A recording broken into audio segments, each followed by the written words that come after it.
She had been dead for no more than a week when she first came to visit me in the night. I was sleeping restlessly, my dreams filled with affairs of state and the endless drama of the court, when I slowly awakened to the scent of juniper in the air, her particular perfume. Lost in a place twixt wake and sleep, I opened my eyes and stretched out an arm to where she had laid beside me for 3 years before, and whispered her name. Anne. My utterance was met with silence, and now the cold of my chamber brought me fully back to consciousness. Damned servants, I thought, allowing the fire to die out again. I determined to cause merry mayhem about it, but before I could find the words to roar for attendance, the perfume came stronger to my senses and caused me to feel a sudden rush of terror. I whispered her name again, but this time as an answer to the perfume, and the moment the word escaped my lips, the curtains on either side of my bed rustled, as if the wind had entered the chamber, and upon it I heard a voice sigh my own name in reply. Henry. The populace is aware of their king's fortitude, but I confess that at the sound of my name I felt a panic unlike any that I had known before. The voice was hers, I was sure of it, but surely such a thing was beyond possibility, for had I not ordered her death myself, and had I not selected the fellow who would lift her head from her shoulders on that uncommon dark May morning, and afterwards had I not attended her tomb at St. Peter ad Vincula before announcing my betrothal to another, she who held my heart and all our destinies in her hands? But what use a crown without a brave heart to support it, and I was damned if I was going to lie there while a prankster made a sport of me, and so I reached out, and with a mighty pull wrenched back the curtains. Despite the darkness, I had no doubt that the figure standing in the centre of the room, composed and smiling sweetly, was that of my late wife, the Mistress Boleyn, our dead queen. Anne, said I for the 3rd time, for the awfulness of seeing her return from the place beyond to my own bedchamber was as nothing compared to my disbelief at the possibility of it. Was I still asleep, I wondered? But a pinch to the arm advised me otherwise. You do not dream, she said then. I dare say you thought you would not see me again, my lord. You are not of this world, I said defiantly. Spirit, you have no business here. Except unfinished business. How quickly you move from lady to lady, my lord, your affections never lasting longer than the seasons. An unfair accusation, I believed, for had I not suffered years of torture as I tried to rid myself of one harridan in favour of another? Had I not broken with my beliefs and the faith, as well as the memory of my own dear brother, in order to bring her to my bed and to my throne? You had my heart, I told her, and you betrayed me. You will know worse betrayal than my own, she stated calmly, before fading from my sight. You robbed me of my life, my lord, but I do not intend to leave yours quite so easily. And in what felt like only a moment, I was opening my eyes again from sleep, convinced that this had been naught but a mischievous dream. As the day continued, I cursed my own foolishness at giving in to the lunacy of a mere delusion, and went about my business as usual. I put the matter of Anne from my thoughts, and soon I had another sitting on my left-hand side, and all who knew me saw how entranced I was by my new queen, the Lady Jane. Happily, it was not long before she was with child, and I fell to my knees every night and every morn to plead with my Creator for a son, not for my own sake, but to end the mutterings of the court by providing a future stability to the land, something that neither Mary nor Elizabeth could provide, owing to their sex. My prayers were answered when a true heir was born, but the lad was weak and sickly. His weakness was his mother's, I swear it, not my own, for she survived his birth by no more than a few days. It was then that Mistress Anne returned to me. But not alone. This time the scent of juniper was mixed with rose petals, and I dared not pull back the curtain for fear of what I might encounter, and lay there timid, demanding that these horrors be brought to an end. "Henry," she laughed, "look, my lord, I have a companion now." I could take it no longer, and when I peered out, there was Anne, the rough scar that encircled her neck pulsating in the moonlight, weeping a trail of scarlet, while that honest lady, Jane, stood by her side, crying in a most pathetic fashion. "What is this?" I cried. "What have you done?" "She will not let me go, sir," cried Jane. "She keeps me for a servant girl." "And what were you while I reigned as queen?" roared Anne then. "Were you not my own servant, Jane? Did you not conspire in my downfall, and then assume my rightful place as soon as my head and my body were separated?" "I did not, I swear I did not," came the pitiful reply, and an honest one too, for Jane was a sweet girl who meddled not in politics, unlike her naughty predecessor. "Two to haunt you now, my lord," laughed Anne. "Do you care for that?" "I do not," I shouted. "I demand that you leave me this instant and return to your fiery home." "Your orders hold no sway here," she said, coming towards me quickly.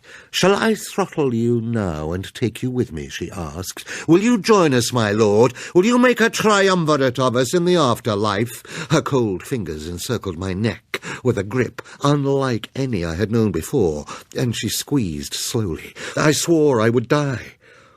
But at that very moment, just as life appeared to be leaving me forever, my eyes opened suddenly, and it was morning, and I lay alone, trembling, fearful, afraid of sleep.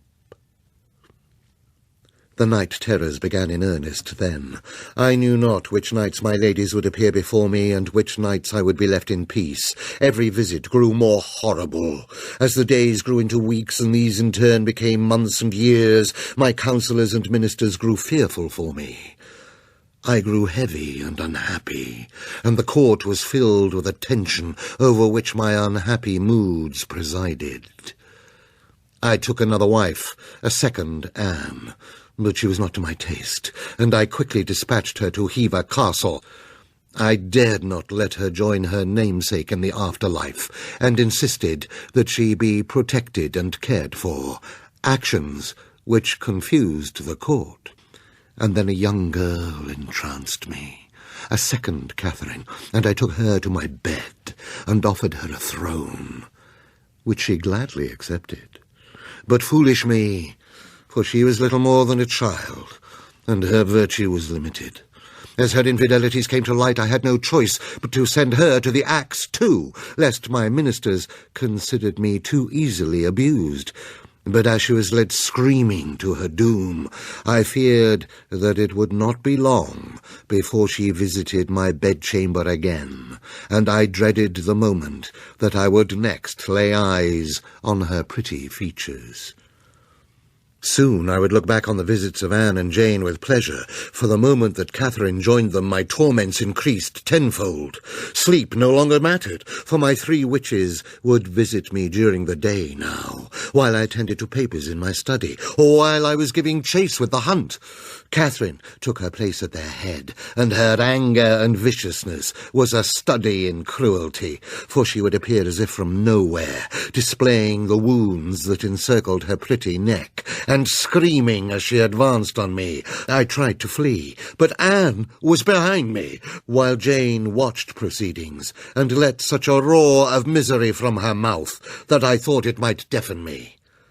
Every day became a terror, and in my desperation I dispatched my priest to Rome, seeking help to exorcise these spirits back whence they had come.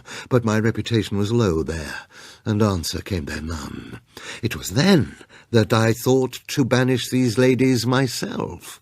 With great secrecy, I summoned several men and a crone to Greenwich, each of whom was known to have curious connections with the afterlife, and together we lay in wait night after night for any of my ghastly tormentors to return.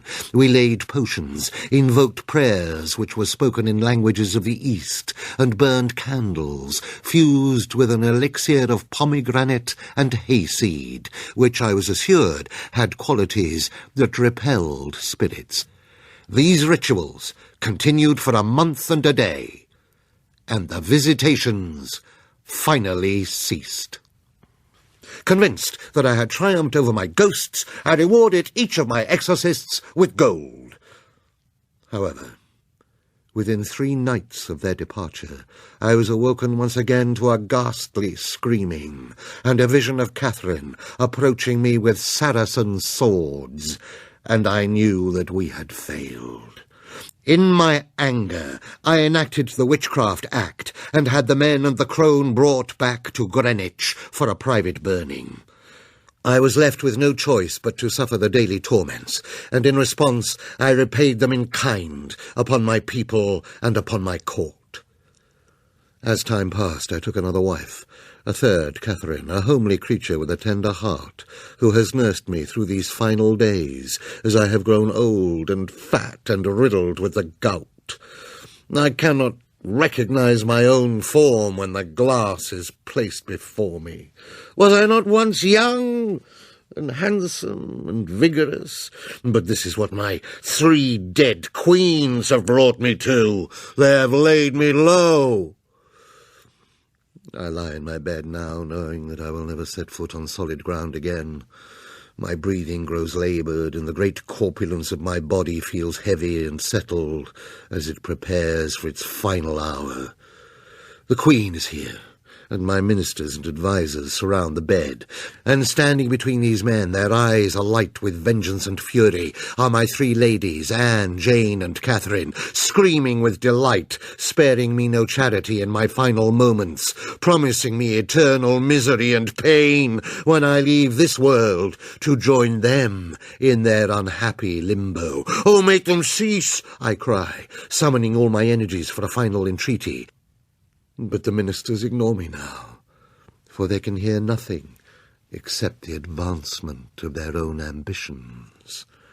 The Queen takes my hand and holds it as my eyes start to close, and it is warm and tender, like her, and I am grateful for it.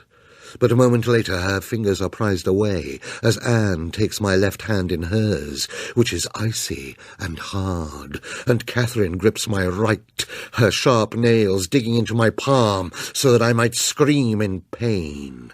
And although I try to stay here, to remain in this world where I have been master for 32 years, their strength is too great, and my spirits are too low, and my eyes slowly close, while my heart gives another beat, and another, and a final one now, until my body feels light again, as if I am a lad once more, and I am lifted from the majesty of my room to a curious darkness by my 3 ladies, who fall on me with the fury of the damned.